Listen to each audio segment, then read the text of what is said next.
반갑습니다. 대기업 시청자 여러분들, 그리고 DXVX 주주님들, 현재 주가가 지속적으로 하락하고 있는데, 이런 부분에서 리스크가 아직 남아있는지 굉장히 걱정되실 거라 생각합니다. 그래서 오늘 우리가 알아볼 내용은 이 앞으로 남은 리스크 부분이 어떤 부분인지, 그리고 임종윤 회장이 행보는 앞으로 DXV에서 크게 주목이 될 수 있다는 것까지 참고해 주시면 좋을 것 같아요.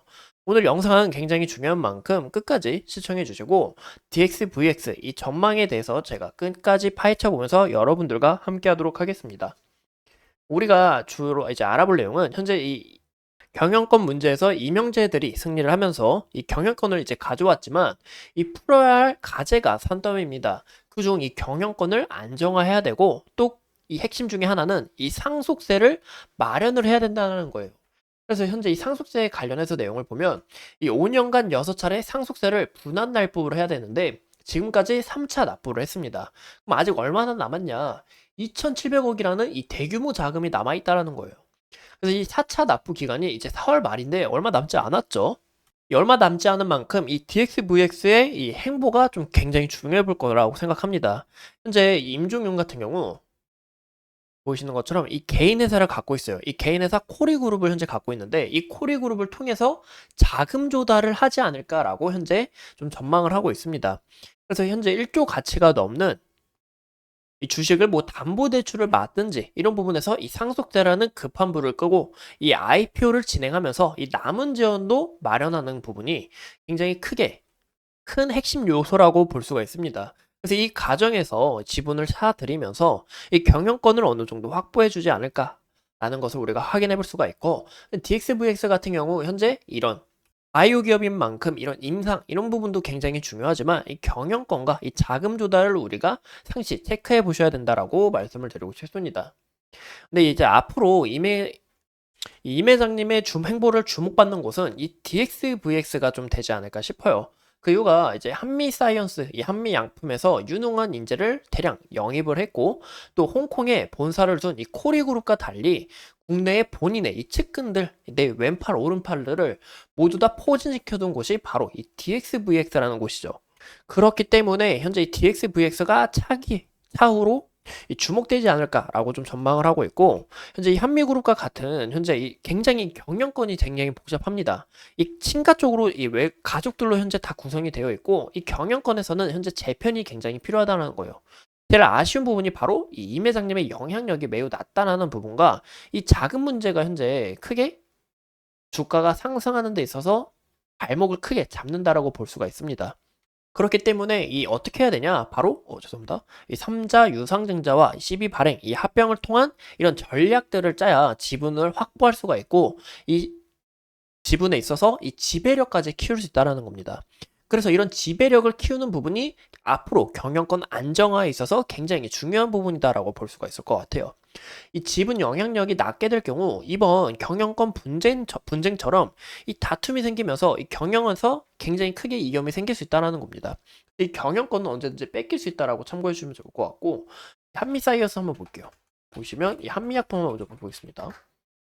현재 한미약품의 지분을 보면 이 한미사이언스가 이 41.42%를 차지하는 것을 확인해 볼 수가 있습니다. 현재 한미사이언스를 한번 보신다면 보시는 것처럼 최근 모녀 그리고 이 형제 간의 지분 싸움이 황제와 이 모녀 간의 지분 싸움이 일어난 이유가 현재 이 지분이 문제라는 겁니다. 그래서 이 지분을 확보하는 과정이 최우선이다라고 볼 수가 있는 거예요. 그래야 이 경영권도 어느 정도 안정화가 될 수 있고, 아, 이런 경영권 분쟁이 이제 더 이상 없겠구나, 이런 부분과, 그리고 이 주가에 있어서도 어느 정도 안정화를 구축하면서 사람들의 이런 투자자들의 신뢰를 어느 정도 받을 수 있다는 것을 참고해 주시면 좋을 것 같습니다. 그래서 현재 이 부분을 어떻게 해결할지 바로 이 3자 유상증자와 시비 발행, 이 합병을 통한 전략 등이 있다라는 겁니다. 근데 현재 DXVX가 이 지분을 더 확보하기 위해서는 이 계열화를 추진하지 않을까라고 생각을 해요. 이 조만간 합병, 유상증자, CB에 대한 이슈가 나오는 부분을 우리가 상시 체크하셔야 되고, 이 합병보다는 이 유상증자와 CB 관련해서 이슈가 좀 나오지 않을까 싶습니다. 그 이유가 현재 회사에 돈이 없기 때문이죠. 기업 자체에 현재 자금이 많이 부족하기 때문에, 또한 DXVX 같은 경우 이 연구개발기를 지속적으로 상향하고 있고, 이 부분에서 더 큰 폭으로 올라갈 준비 중에 하고 있습니다. 현재 이 파이프라인을 구축해야 되고 또 인재를 확보한 이유가 이런 부분에 있기 때문에 이 돈이 더 많이 들 거라는 거예요. 그래서 우리가 알아볼 내용은 이 제3자 유상증자 어떤 그룹? 바로 현재 개인이 갖고 있는 이 코리 그룹을 통해서 아니면 이 CB 발행 등을 우리가 상시 체크하시면 좋을 것 같습니다. 그래서 현재 주가도 CB를 더 낮은 가격에 발행하기 위해서 주가를 좀 죄송합니다. 그래서 현재 주가도 CB를 더 낮은 가격으로 발행하기 위해서 어느 정도 누를 수 있는 부분이고 근데 이런 부분은 확실치 않기 때문에 제가 함부로 장담할 수는 없습니다.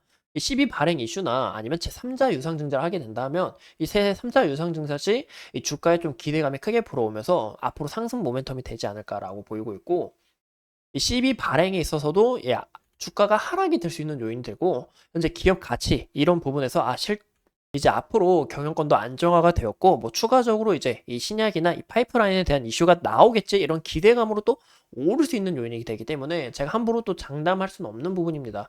그래서 이 부분에 따라 또 어떻게 영향력이 달라질 수 있기 때문에 우리가 함께 체크하시면 좋을 것 같고 현재 이 DXVX 같은 경우 지가가 이 매매 거래 정지였다가 풀리면서 지속적으로 이 하향하는 모습, 이 하향 추세에 있다는 것을 우리가 확인해 볼 수가 있습니다.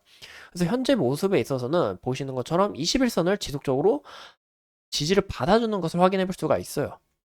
보이시죠?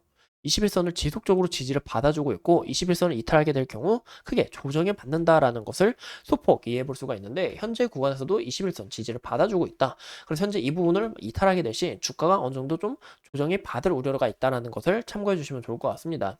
만약에 조정을 받게 된다면 최근의 모습이 없어요. 왜냐? 거래 정지였다가 최근에 이제 거래 정지가 해제된 모습에 있기 때문에 이 매물대를 찾아보기 어렵다는 부분입니다. 그래서 현재 구간에서 그 다음 구간인 이 구간과 그리고 최저점을 찍은 라인 이 구간까지 우리가 하방으로 열릴 수 있기 때문에 이런 부분에서 리스크 관리 좀 필수적으로 이 리스크 관리를 어느 정도 하셔야 앞으로 투자하는 데 있어서 큰 도움이 되시지 않을까 싶습니다.